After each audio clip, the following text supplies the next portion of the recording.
ঘটা করে পালিত হল শ্যামসুন্দরের চাচর উৎসব।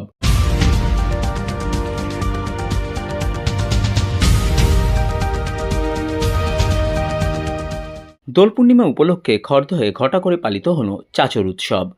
প্রায় 500 বছরেরও বেশি প্রাচীন এই প্রথা আজও রীতি ও পরম্পরা মেনে পালিত হয়ে আসছে।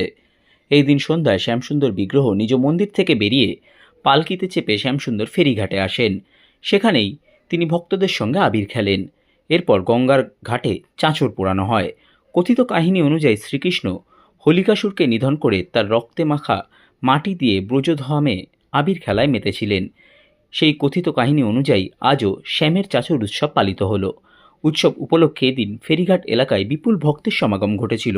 শ্যামসুন্দরকে এক পলক চোখের দেখা দেখতে রীতিমতো হুড়োহুড়ি পড়ে যায়। চাচর উৎসব শেষে ফের নিজ মন্দিরের উদ্দেশ্যে রওনা দেন শ্যামসুন্দর। আগামীকাল সকালে ফের তিনি দোলমঞ্চে হাজির হয়ে ভক্তদের সঙ্গে দোল উৎসবে মেতে উঠবেন।